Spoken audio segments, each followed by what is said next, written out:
Warning, the following program is designed for casual wrestling fans and is meant purely for entertainment. If you're SAWFT, proceed at your own risk. Viewer discretion is advised. Brother, I'm going run a wild Hulk Hogan. If all I get's a moment, I'll make sure it's an explosion. Cause lately I've been seeing stars, trying to kick out on this joke, but it's no holds barred. Middle fingers like I'm Stone Cold. What is up, everybody? It's your boy WeTooDeep back with another episode of the Slap and Meat Wrestling Podcast. As always, go to the links in the description. You can get the affiliate links through the WWE shop so you can get cool merch like this Chase U shirt, or if you want to book a trip in and use our affiliate link via the Expedia, excuse me, let me learn to talk. The Expedia affiliate link. If you just want to, DM me for the link, that's cool. I'll give it that way to you as well. But the links are in the description. If you're not in the Discord and you're watching this episode, go join the Discord. It's where all the conversation happens. It's where Thirsty Tuesday happens. All of it happens in the Discord. So go ahead. That link is also in the description. Speaking of Thirsty Tuesday, the first round is officially over with. New bracket was just posted in the Discord. Again, link in the description. Go and check out the bracket as we head into round number 2 of the Thirsty Tuesday that me and Wavy do on the Tuesday episode. And then final housekeeping on that note is there will not be any episodes next week. Next week will be sort of a week of rest. Tuesday being the United States election, and I'll be, fully eyes on the TV watching the results come in. I am huge on like the political realm outside of wrestling's not the only thing I care about, right? And so no episode next Tuesday and next Friday as well. We'll just give it a full day. Knowing me, though, I'll be honest with you. Knowing me, I'll probably post something on Friday. There'll be something that'll spark interest, and I'll want a podcast on Friday. So there'll probably maybe something on Friday, but definitely no Tuesday episode next week. With that being said, let's jump in to this episode. We got about 4 different topics to cover today, and with that, I have one question. Can I have your attention, please? Can the real Sam Irvin please shut up? And what I mean by that is, and this is the sort of title episode topic. The title of this episode is "Make Wrestling Professional Again," and the whole topic. And I'm going to use Sam Irvin because she's the most recent thing, but this isn't just a thing about her necessarily, right? There seems to be like a newer generation of wrestling, but more so just any business, it feels like, with the use of social media, where we've sort of lost like professionality and how to deal with things that happen in the workplace, right? So Sam Irving's the most recent example of this, and I'm probably on an island of one, population 1, on this opinion and this belief of Sam Irvin, right? Because there's going to be the Sam Irvin, glazers over here who think she did nothing wrong, that she has the right to say whatever she wants to say, and that she's just defending herself, right? And you can have that opinion. Absolutely, that's a valid opinion. We'll talk about it, right? You'll have the people on the other side that maybe she should have, not lashed out at WWE, but, if she has complaints, then she has complaints. And she should be able to air them, right? A lot of the conversation around this is that she should have the ability to say her complaints. Sure, that's fine. Here's my issue with it. You're burning a lot of bridges by going the route you took, right? So Sam Irvin, let's go through the timeline of at least from what I'm concerned of, right? So it comes out 2-3 weeks ago, right? Sam Irvin will not be part of WWE, will not be at Monday Night Raw. The narrative was spread that this was sort of just like thrown on the WWE, which she stopped and said, no, this was months in advance warning that this could happen, right? Which I'm all fine with, right? I'm okay. The day it all came out, right? The day the news was released that Sam was gone from WWE, right? She was being viewed in a very positive light, even by myself. Go back and listen to the Sam Irvin episode. I believe it was last Tuesday. So not the Tuesday that just passed, but the week before that, like the day after it dropped, right? And in the last week or two, she's completely fell out of my good graces. Here, right? Because when she left, right, she put out this statement saying essentially along the lines of, thank you to the WWE Universe and everyone that gave me an opportunity, but I want to go and do other things outside of wrestling. Right. And that was a perfectly good explanation and reasoning for wanting to leave. It's happened before. It's perfectly fine. If she wants to go do something else with her career, she has that opportunity. It doesn't make sense to me why she would want to leave. Why she wouldn't. Right. Because she's another one of these cases. And I use this. And I mean what I said. Like, I'm using this like as a good comparison. This is just another Sasha Banks to me, right? Sasha Banks gets very popular in the WWE. She gets notice of Disney. Disney puts her in the Mandalorian series. She thinks now she's bigger than the WWE. She doesn't get all of this press and the movie stardom without the WWE, though. She doesn't get that without it. And so she needed WWE more than WWE needed her, which is why she's now in AEW, right? And the same thing happens with Sam Irvin, I believe. Sam will come to find out that as far as career development goes and getting some bigger opportunities, right? She's singing national anthems at sporting events. I'm not saying that wouldn't have happened eventually, but you probably will have to think that the WWE gave her some contacts to give her to that, right? She needs WWE more than WWE needs her, especially for the position she was in, right? She had a very good gig. You go, you do your announcing for 2 hours a week. You go to the next show. For the most part, people leave you alone. Like, I don't understand her. What more do you want to do? But also this idea that WWE. So she comes out later. Let's go back down the timeline. Actually, let's keep this a little organized, right?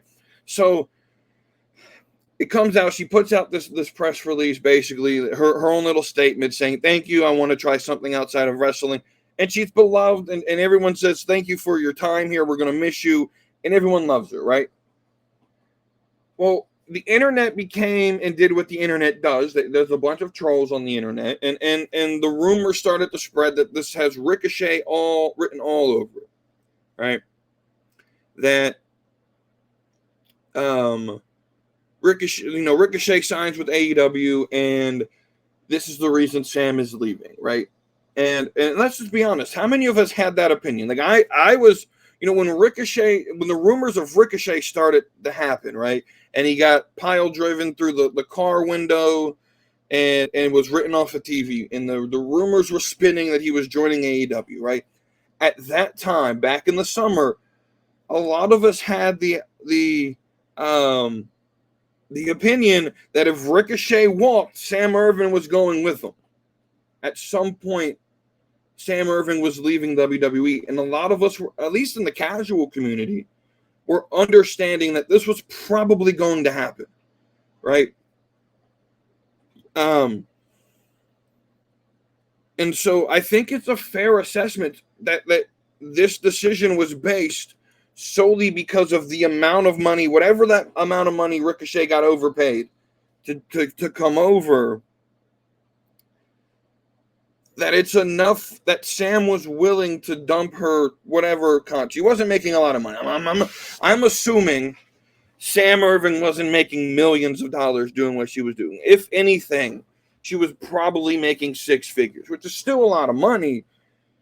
But if Ricochet was making seven, if Ricochet was making like $2-3 million a year, maybe she felt confident enough to say, hey, look, we still have money if I don't have this job. So I'm going to quit, and I'm going to try to do this music thing that I've always wanted to do.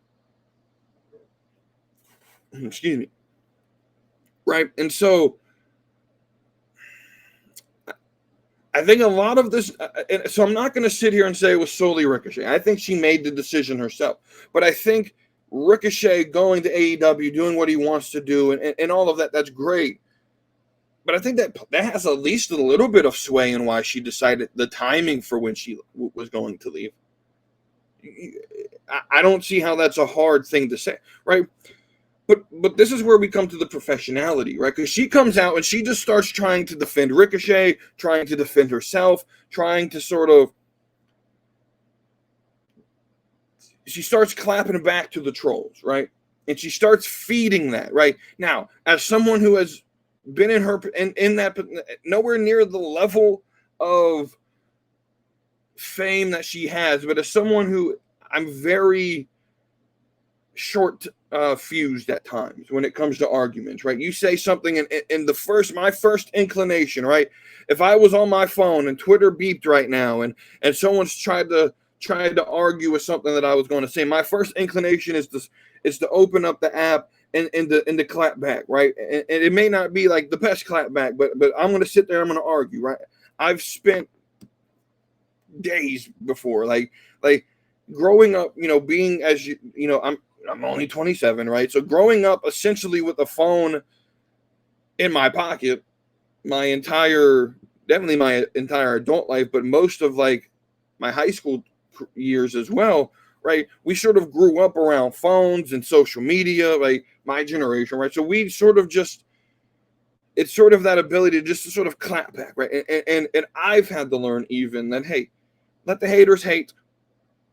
Let them say what they want to say. You don't have to respond, but especially someone of her caliber who's looking for opportunities, who's looking for music opportunities, who's maybe looking for other opportunities outside of WWE, for you to come back and I've always said, people show who their real self are, right? That she sounds like someone that has a little bit of an ego problem, right? And so she comes out and she starts saying, man, I'm glad I don't have a boss so I could say fuck you. And she just told the fans, go screw yourself, basically, right? She's clapping back and she's saying all of these things trying to defend herself. And I'm not saying she doesn't have the right to do that. But it's not a good look. It's not a professional look. It's my complaint I've had against Tony Khan, right? Because Tony Khan, and he does the same thing. People start clapping, saying, trolling against AEW, and he just starts typing back, right? Dax Harwood does this sometimes, where people say something on the internet about AEW and he'll quote tweet it, right? And they just start trying to clap. Guys, don't give them the recognition they want. That's what the trolls want. They want recognition from you. They want you to respond to them because it makes them feel good that they got under your skin, right? It's just not a professional look, right?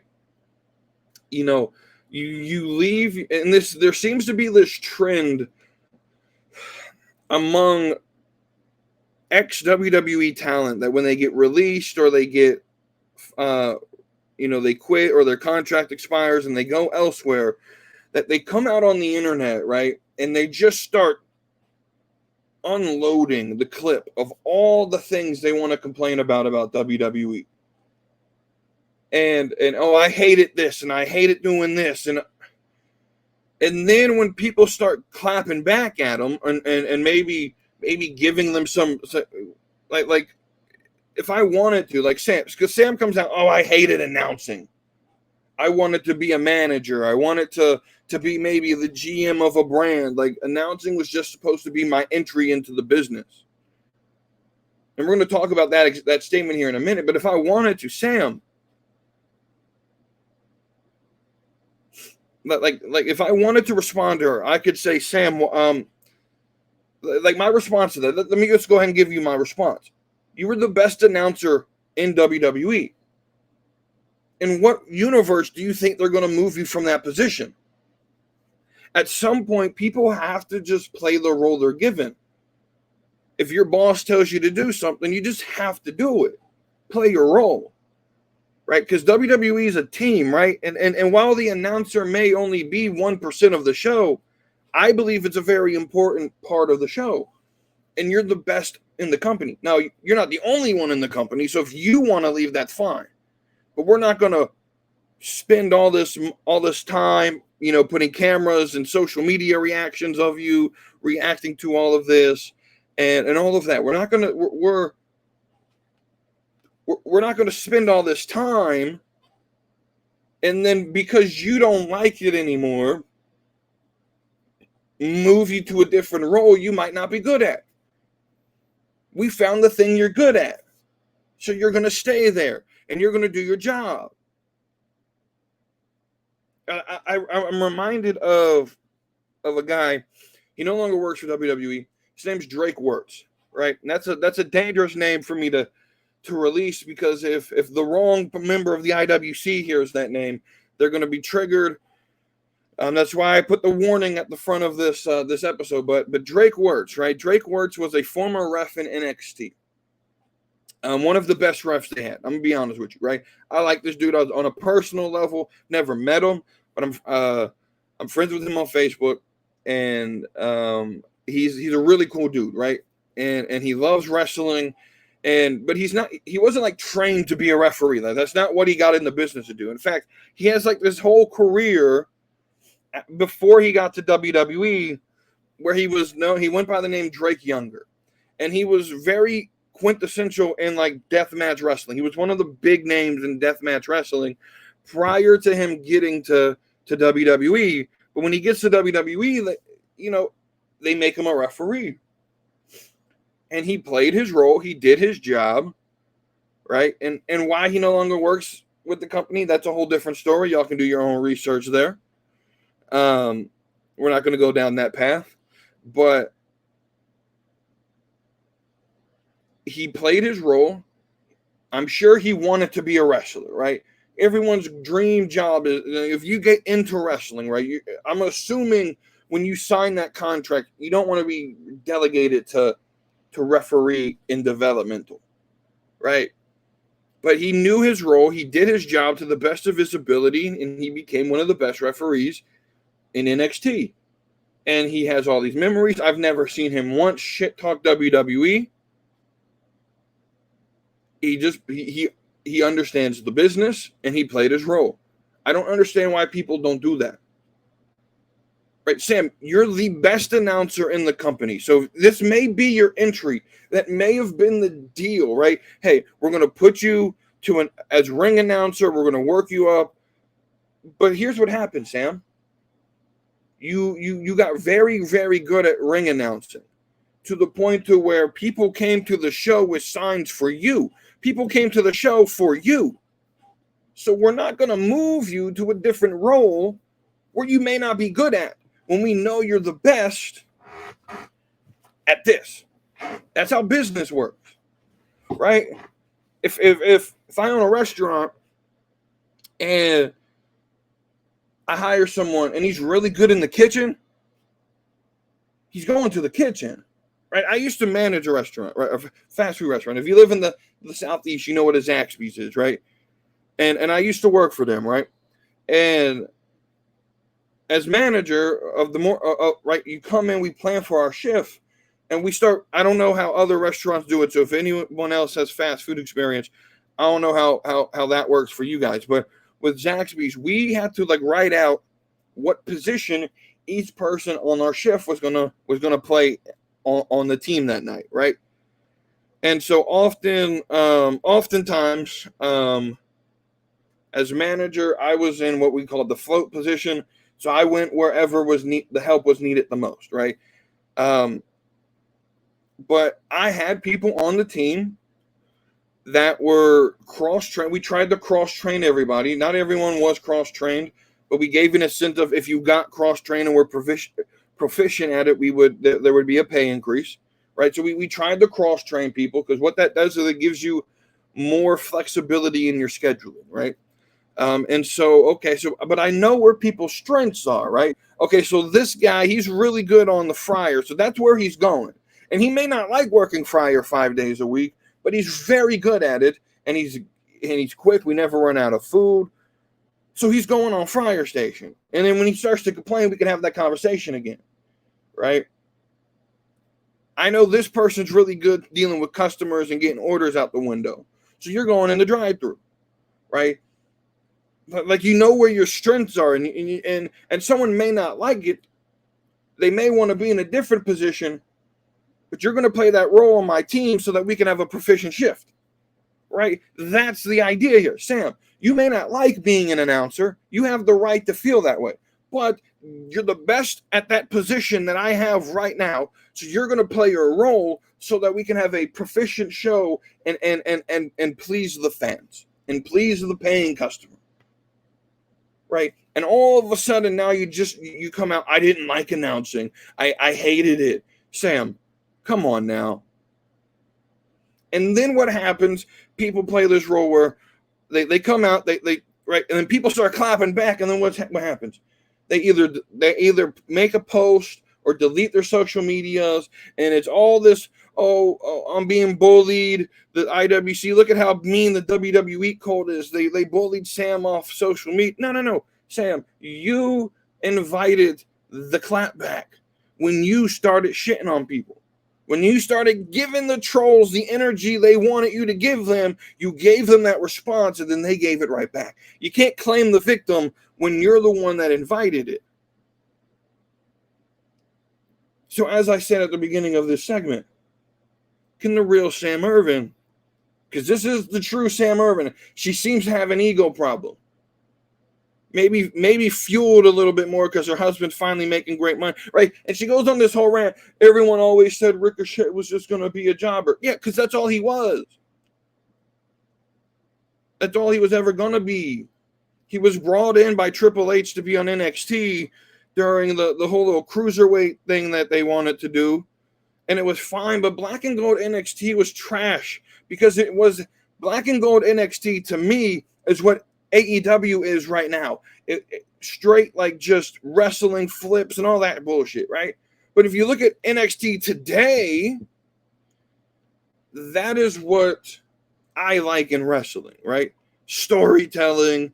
You can have the match or two that's flippy, but like Black and Gold NXT quite literally is the same show as what AEW is right now. There's a little bit of storyline. It's somewhat entertaining, but a lot of it's just a bunch of wrestling matches, and they all do the same exact shit. Right? Very boring week-to-week shows. And this isn't saying that like WWE's week-to-week on Raw or SmackDown is any better. Right? Because Raw on Monday was pretty bad, and SmackDown without the Bloodline is pretty bad. Right? But like, this is why I always said, can the real Sam Irvin please shut up? You don't have to come out and clap back. Be professional. Because to me, if I'm an employer, or if I'm a record studio executive, and you come to me and you say, well, you know, I received your information from so-and-so in WWE, and they said that maybe you would be interested in helping me record this album. I want to put it out. Can you help me? Right. And I'm looking, and I said, okay, well, let me know about you. And maybe I have a team look through your social media and find some things, you know, and I see this, I'm gonna be like, look, Sam, the music's okay. It could have worked if you didn't go out and say this thing about your previous employer, right? It's just not professional, dude.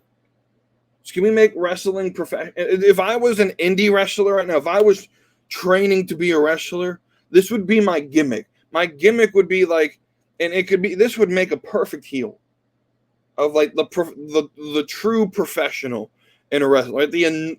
Because being a professional is annoying, right? And those who are like super by the book are annoying, right? I'll be honest with you, I'm not the biggest fan of like the corporate kiss ass. I got to play by the rules, professional type thing, right? But even someone like Cody, right? Cody Rhodes, right? He came over from AEW, had all the right in the world to talk shit. Still have not said one negative thing about AEW since he left.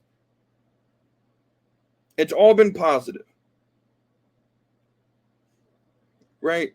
That's professionality. And I'll give Cody that credit. I'm not a big fan of his in-ring work. His promos are boring, but he's a professional. And so I respect Cody Rhodes. I lost a lot of respect for Sam Irvin.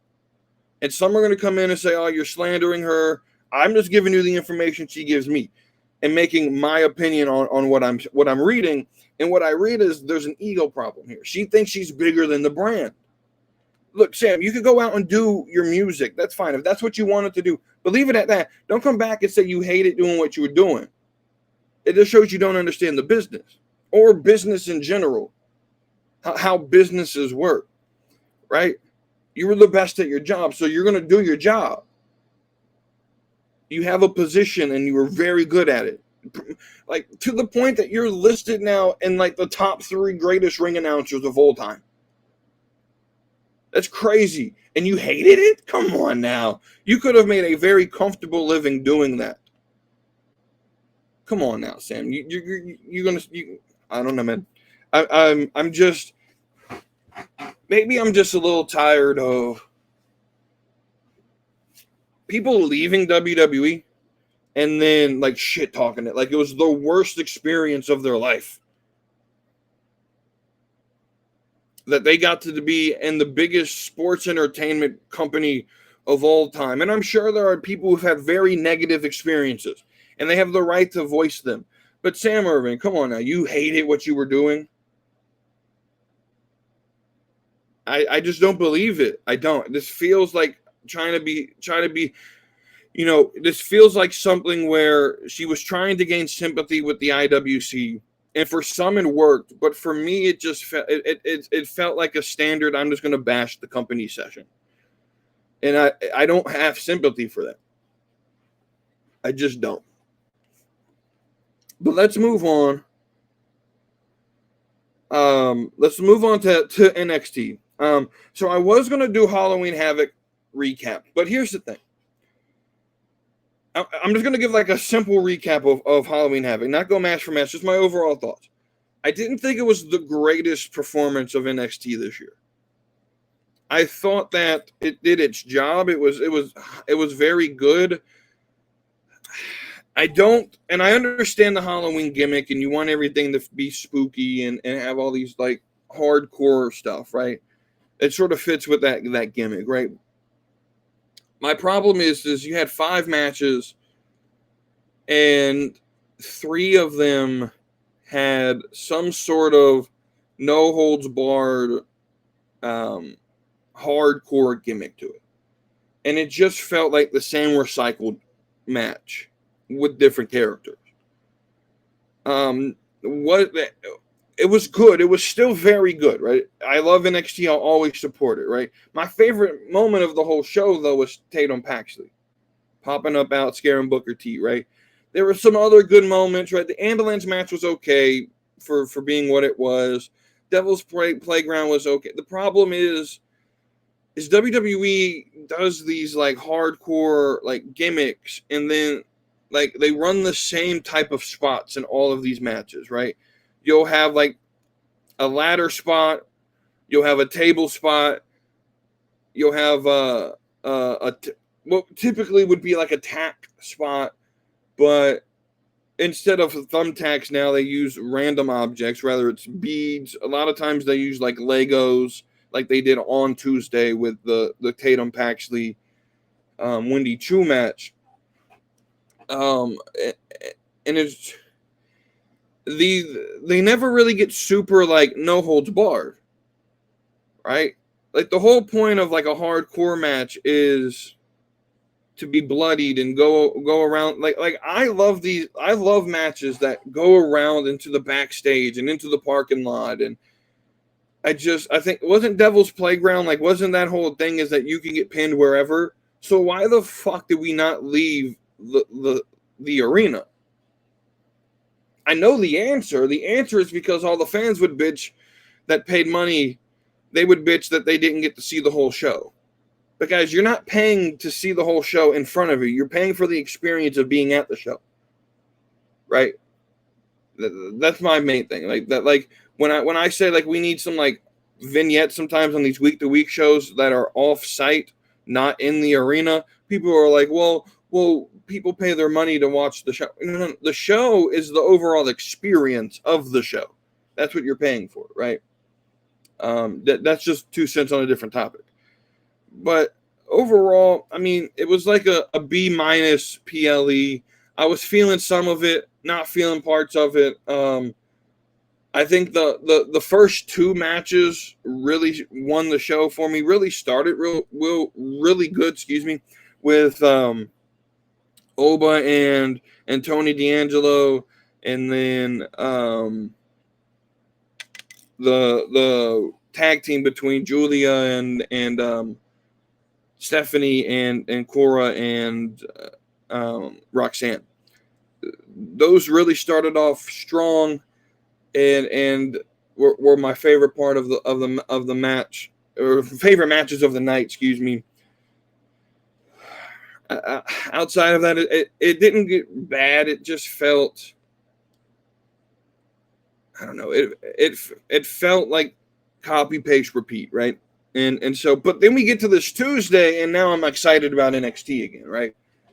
We're going next. Remember, next Wednesday is when NXT is, right? We won't get NXT again till Wednesday the 6th, again because of the political coverage. You know, very smart by the CW, very smart by NXT to say, hey, look, no one's going to watch our show on election night. No one's going to watch the show. And it's the same reason why, and I get that our podcast is pre-taped and people can watch it whenever. But from the analytical side of this, just to give a little intro to you guys, and on the back door, we typically don't gain viewership after the first 2 days of an episode being posted, right? And most of our views on an episode come within the first 24 hours. And so I didn't think that, first off, me recording an episode was not possible because I will be front and center.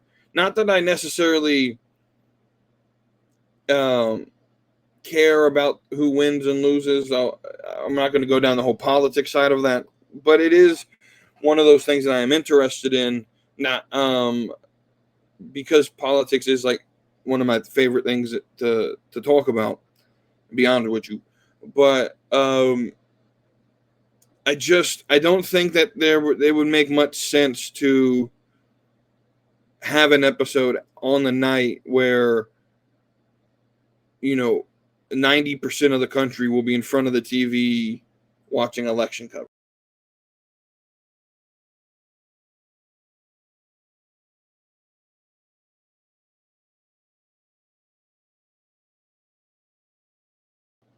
I'm sure they looked at the viewership. That was weird. And said, yeah, we're not gonna air on tonight. There's no reason to go live tonight, right? NXT will now be on Wednesday.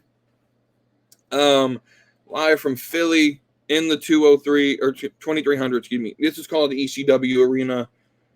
And it's going to be a fantastic show. You're going to have some ECW people there. Bubba Ray is going to be in a match with Trick. RVD is going to do something. I know Dawn Marie's the special guest referee between Jada and Lola. So it's going to be a good night. It's going to be a good night. Going to be a fun show. Competing with AEW on AEW Standard Night. So this is this is what I want to talk about NXT though, because I'm not big on reviewing the shows. It's your standard episode of NXT. I just invite you guys to go watch it. The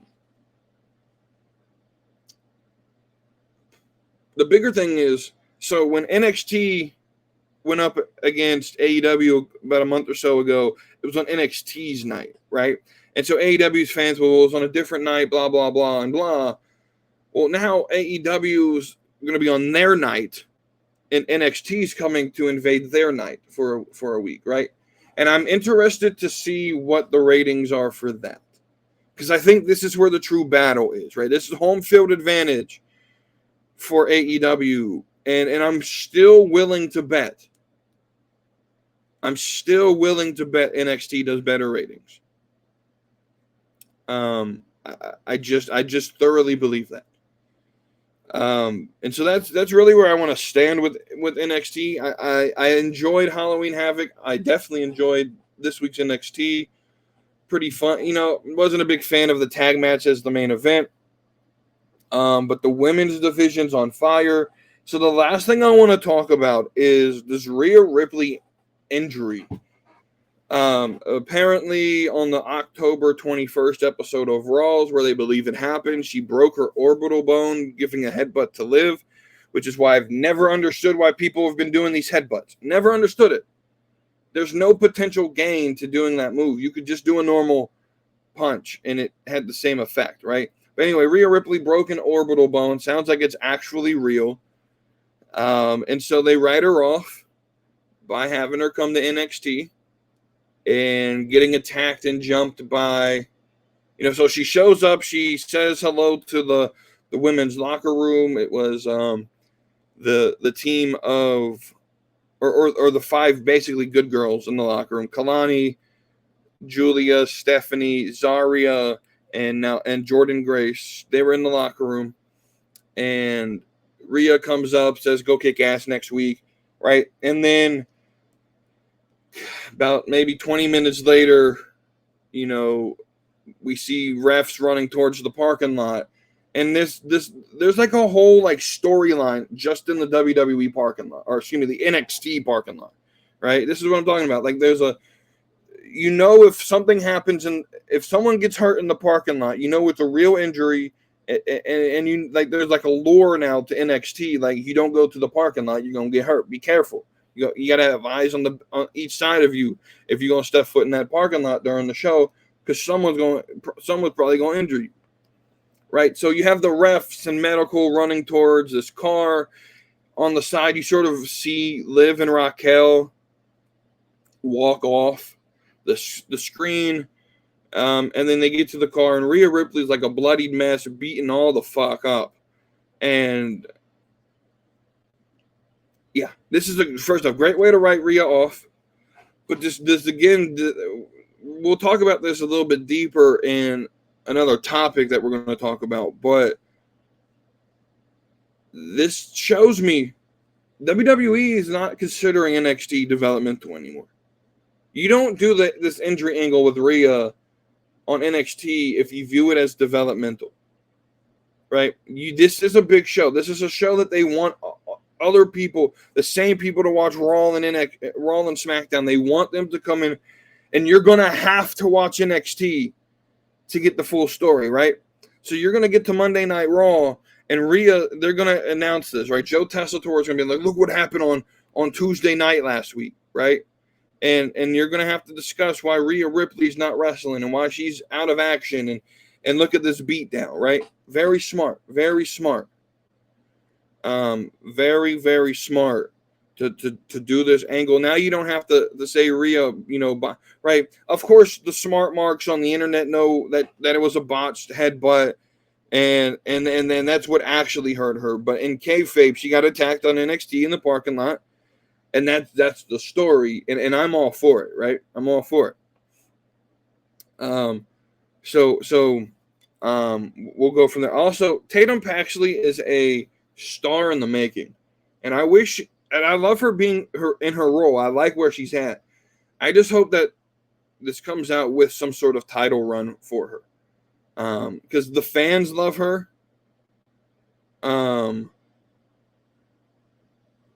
The fans love her, and I'm all for it.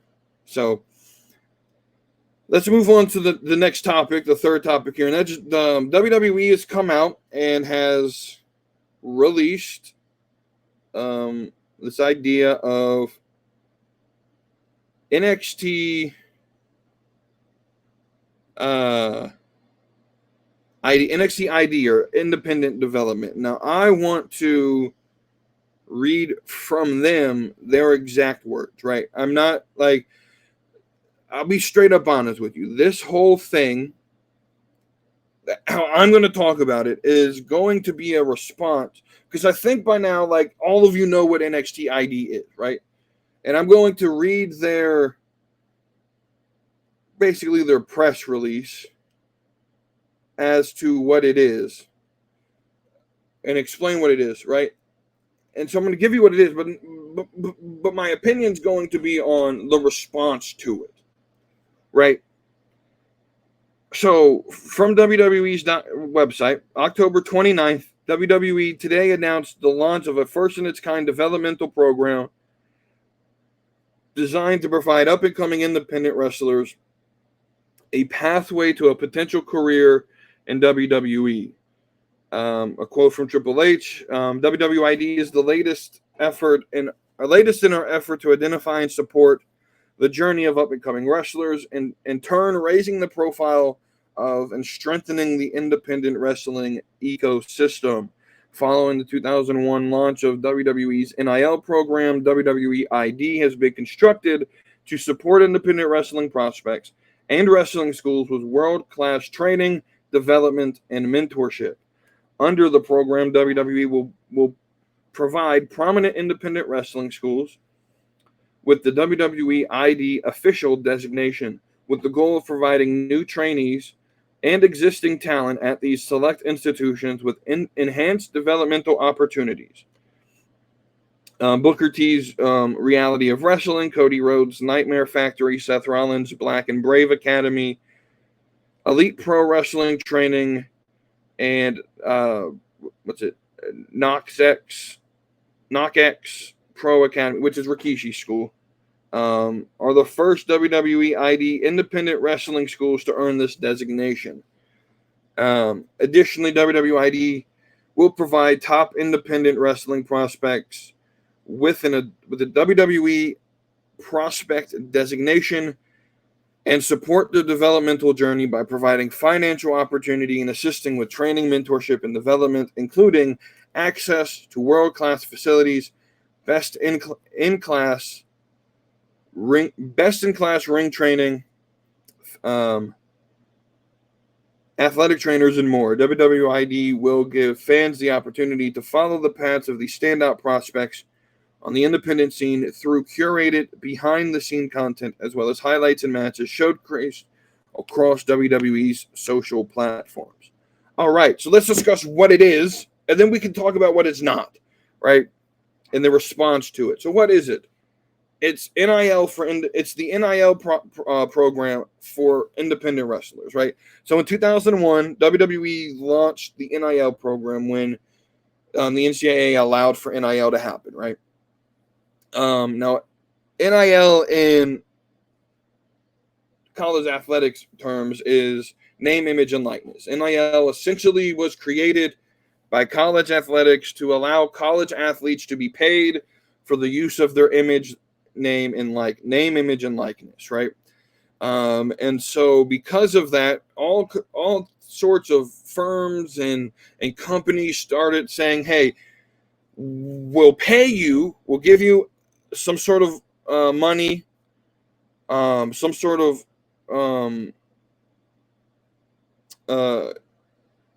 compensation for you to represent our brand. And NIL and WWE then comes out and says, well, we're not going to call it the name, image, and likeness program. We're just going to put it the Next in Line program, understanding that it's still NIL, right?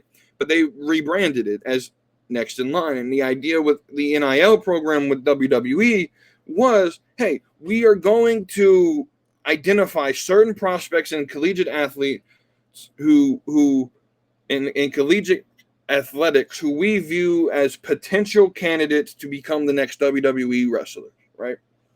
And what we'll do is we'll provide them compensation for them to represent our brand. In return, when they are finished with college athletics and they're done, they're graduated, they've run out of eligibility, in return, they can then come to a tryout, train with us, and there's a potential for them to sign a WWE contract. And this was done as a way for WWE to utilize this sort of athletics to wrestling pipeline that we've seen in guys like the Usos and Roman Reigns and even if we look at current NXT guys, right, part of this program. Obafemi, I think so. Obafemi was part of it. Was initially part of the first class. Tank from Hank and Tank, Tank Ledger. He was a part of the first class. He was actually the first guy. He was part of the first class, and his promo video to announce that he had signed with the NIL program was the best that I've ever seen. Like, he did an actual promo, right? Most people just sort of did like a video of them maybe like holding the t-shirt or wearing the t-shirt and had some music in the back, right? He gave an actual like this is the moment that I knew if college football didn't work out for Joe Spivak, that he would show up and become what is now Tank Ledger. Like, he had a future in this business. Was this promo, right?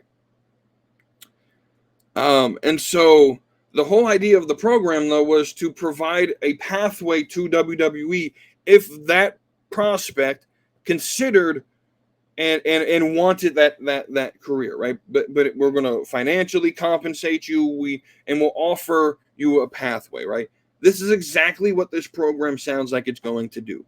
We're going to send our scouts out. We're going to find up and coming talent and already established wrestlers who we think have great opportunity in coming to WWE and being a superstar, and we're going to provide them with some sort of financial compensation, training, developmental tools, and create a pathway for independent wrestlers to get from the indies to the WWE. I don't see what the negative downside to this is. In fact, there's a couple independent wrestlers I follow or are friends with on Facebook. One of them is Elijah Dean, and he said, look, if you're an independent wrestler, this should excite you. And if you're not excited, if you're not motivated to go out and put in the best work you've ever put in to get into this program, you shouldn't be in this business, right? This is the pathway that independent wrestling needs to get some stars to the company who maybe don't have the recognition that they should have. Because there's a lot of really good wrestlers on the indie scene that work really small promotions in really small towns that have zero recognition. But if they had that recognition, right? And I like that they've already asked for like, who should we go look at? This, that, and the third. Look, this is the pathway that these indie stars need. And so it just blows my mind that the response to this is, oh my God, WWE is going to kill the indies. They're doing the exact opposite. They're strengthening the recognition on the independent scene. They're giving their audience of millions of followers they're opening that up to recognize certain talents, right? And so the fear is, we've seen this before. They're going to come in and sign all the best talent. So Tony Khan can't sign. And that's what it all revolves around. A lot of the people who hate this program are AEW dick riders. They're afraid that WWE is going to take all the talent and Tony Khan can't buy them, and they're just going to hoard all this talent, never use them, as if that's not what Tony Khan does. Does Tony Khan not just sign talent just to put them in catering? Like, he overpays for so many motherfuckers. He brings in so many people that have these big debuts, and 3-4 months later are not seen anywhere. But nowhere in that press release from WWE does it say we're gonna sign these talents and they're gonna be WWE wrestlers. Nowhere does it say it. All it says is we're gonna find up and coming talent and we're gonna create a pathway for them to get here if they so choose. Nowhere does it state that they're going to be exclusive deals to the right. And there's a lot of details I'm sure that need to be released about how this program works. But what this sounds to me is, hey, we're going to find the best training gyms. We're going to find the best up-and-coming talents, and we're going to allow them access to these gyms where they get the best developmental knowledge and tools and the best trainers and access to all of this thing. And this is where we'll develop superstars now. I don't see how this is a negative. My brain doesn't put 2 to 2 together and say this is a negative.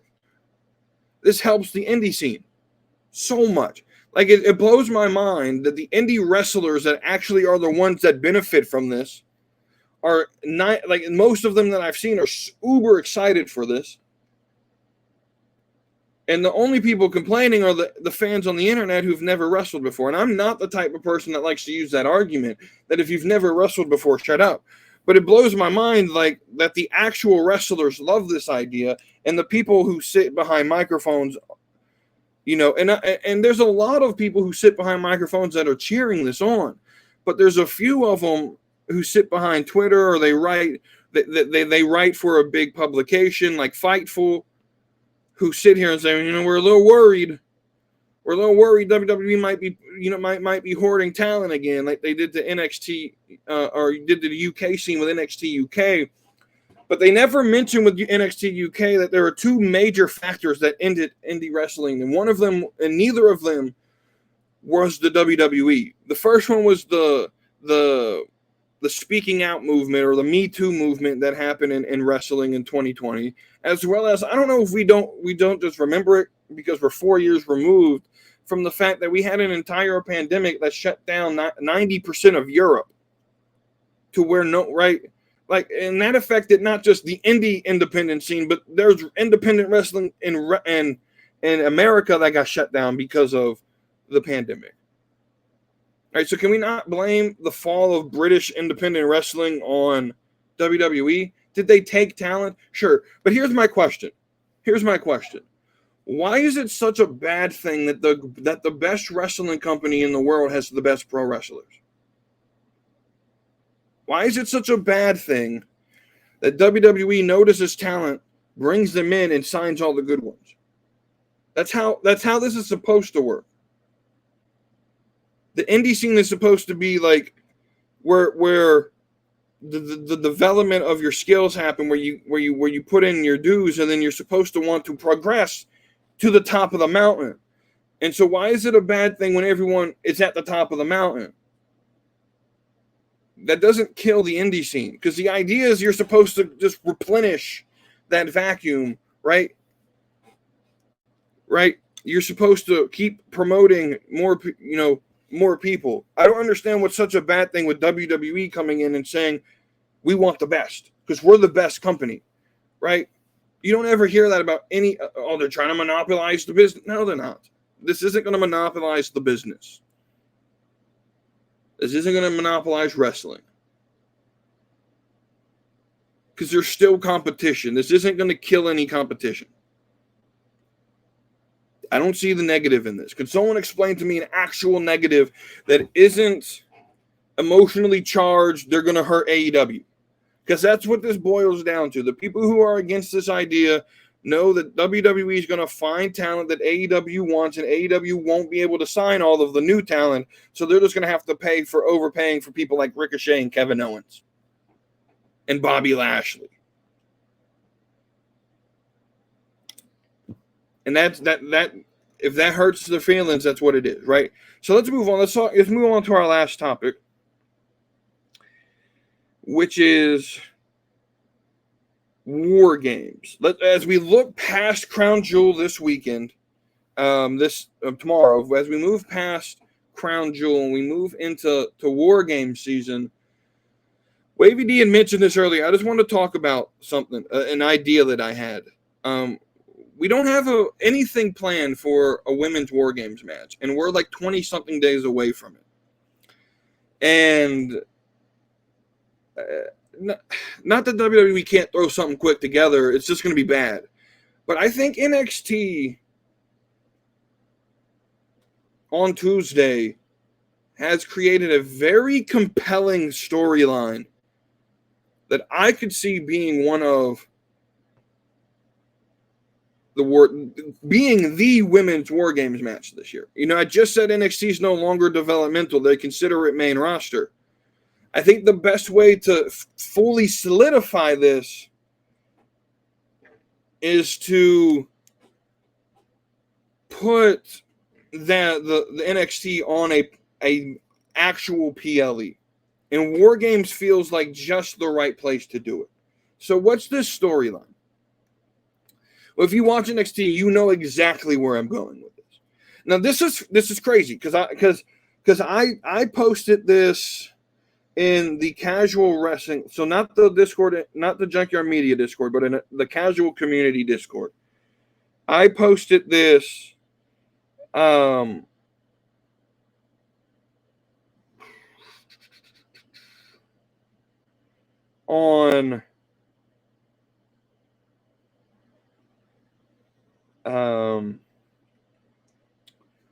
the 26th.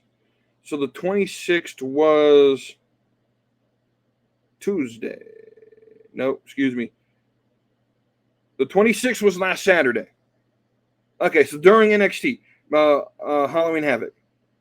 During Halloween Havoc, or the day of Halloween Havoc, I posted in the casual community Discord the following message. So I was thinking, I'm going to read it word for word what I posted on Saturday. I was thinking they haven't even teased anything for the women for War Games. I have two. What do you think about having two men's War Game matches? This was Wavy D's idea, but no one ever really responded to it when he made it. So I wanted to pose the question while it was fresh on people's mind, right? And I thoroughly believe we could get the Bloodline story played out in War Games, and then Wyatt Six versus the Final Testament. Because it's really hard. It's going to be really hard to build a women's story in 4 weeks. And one of the members there, also a listener here, Starry, appreciate you listening. I'm going to shout you out for a minute. She said, at this point, it doesn't even seem like they have anything in mind for the women, so I'd be fine with two men's if there had to be two War Games matches, which also brings up another point. We really need two War Games matches. But they tend to do it that way. And then I respond and I say, which is crazy because of how deep the women's division is, and you can't come up with something. And then I made this post. This is the post I really wanted to talk about, right? How you could even do an NXT versus main roster story. So this is where I want it to go. This isn't exactly where they went, but this was sort of in my mind, right? You could do an NXT versus main roster story. Roxanne Perez, Cora Jade, Fallon Henley, and JC Jane, who've been mainstays on the NXT roster, should probably be and should all probably be on the main roster against someone like Nia, Tiffany, Rhea, and Liv. Rhea and Liv have to put aside beef to represent the main roster, which is a story in itself. Tiffany can turn on Nia, costing the team the match, catch in the Money in the Bank briefcase, and you get to showcase the NXT women's division. She responds back, I don't know much about NXT, but stop this man when he's telling lies, right? And so I think, so what's funny is last Saturday, before Halloween Havoc happened, right? I named essentially what was going to happen. Because we have a match next Wednesday, and it's Cora Jade, Roxanne Perez, Fallon Henley, JC Jane, and Jasmine Nix. Now, it's not like I'm not some Nostradamus here. I didn't look into a magic ball. I'm not Joseph Smith where I find the golden plates and I translate them, big air quotes on translate them, with magic rocks. I'm not just coming up with this bullshit. Like no, if you pay attention to NXT, you could have seen this coming, right? But I believe this is where War Games could go. This match we have on ECW, I believe, could spill over to War Games. And would it not be very beneficial to have NXT on War Games to show how deep this division is, where you can have the team of Fallon or Final Testament. The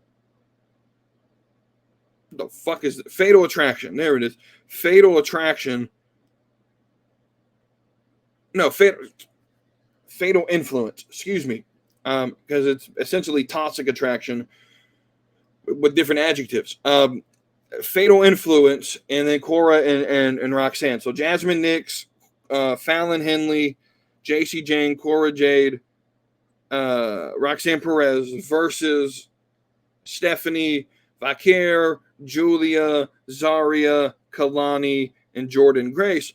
That's a very good match that has a lot of history behind it. There's a story being built. You could put it in the War Games match. And I think 100% this would be very, very entertaining. 100% believe that, right? That it would be very entertaining to put that into War Games. I want that to be the War Games match. I'm going to be highly disappointed that it's not, because it's probably not going to be. And I got my hopes up for it. But that's what I want to be War Games. Now, I think Triple H is going to play around with War Games. So maybe we get 5-on-5s instead of the traditional 4-on-4s. Maybe we only get one match. Maybe, maybe we get, maybe we get 2 men's. Maybe one year we get 2 women's. I think you could play around with the gimmick a little bit, right? But I would enjoy that as a War Games match. I'm going to be 100%. I'm going to enjoy it on Wednesday. I'll probably watch it on Friday, to be honest with you. But yeah, it's going to be a really fun night on Wednesday. Tune in. You're not going to want to miss it. And yeah, thank you again for watching. Oh, one more thing that I didn't mention about NXT. Bubba Ray fucking Dudley, dude. This is crazy. Bubba Ray Dudley is going to wrestle on NXT television. Now, I'm not the biggest fan of the Dudleys, so I'm not going to sit here and buy this nostalgia act, but it's kind of crazy. It's kind of crazy. Right? And I'm going to be honest, though. I'm wearing a Chase U shirt. But this Ridge Holland that we got here, this is some good TV. They main roster held him back a little bit, throwing him in with, right? And I don't know if it's the accent that sort of like, man, he's good or what it is, but him and Ethan work good as heels together. He's a very, very believable bad guy. Maybe it is the sort of like British accent. I think he's from New Zealand or Australia, I believe. But yeah, man, this match is going to be cool. It's going to be crazy, extreme. I'm assuming there'll be some sort of gimmick put on it by the match starting. Maybe not. Who knows? Yeah, it's going to be a crazy night next Wednesday. But with that, I appreciate you all taking your time out listening to another episode of the Slapping Me Wrestling Podcast. Remember all the links that are in the bio. If you're listening on YouTube, hit that thumbs up button if you enjoyed the show. If you did not enjoy the show, I ask you to do a favor. Let me know you dislike the show by hitting the thumbs down button, but you got to do it special. Let me know let me know that you super hated the show, like super disliked the show, by hitting the dislike button twice. And if you are listening on audio, whether it's Spotify, Apple Music, Google Podcast, I forgot all the platforms that this thing airs on audio-wise, but those were the main ones. Click follow or subscribe. That way you get notifications every time the podcast posts. And the most important thing you can do for us is leave us a review. Let us know how we're doing. Leave us a rating, 1 star, 5 star, 3 star, whatever you want to give it. Let us know how you feel about the program. Thanks again for watching and/or listening. And until next time, again, it won't be this week or this upcoming week, right? So next Tuesday, next Friday won't be any episodes, but the week following, so will be. Let me tell you the exact date. So the 12th. The next episode will be in 11 days on Tuesday, November the 12th. Until then, hope you guys enjoy the rest of your week. Have a great weekend. Enjoy next week, and I will see you on the next episode of the Slapping Meat Wrestling Podcast. So hit that subscribe, come along for the ride. AEW, WWE, we're always on side. From fantasy booking to baddies that slay. Slapping Meat Wrestling every Tuesday.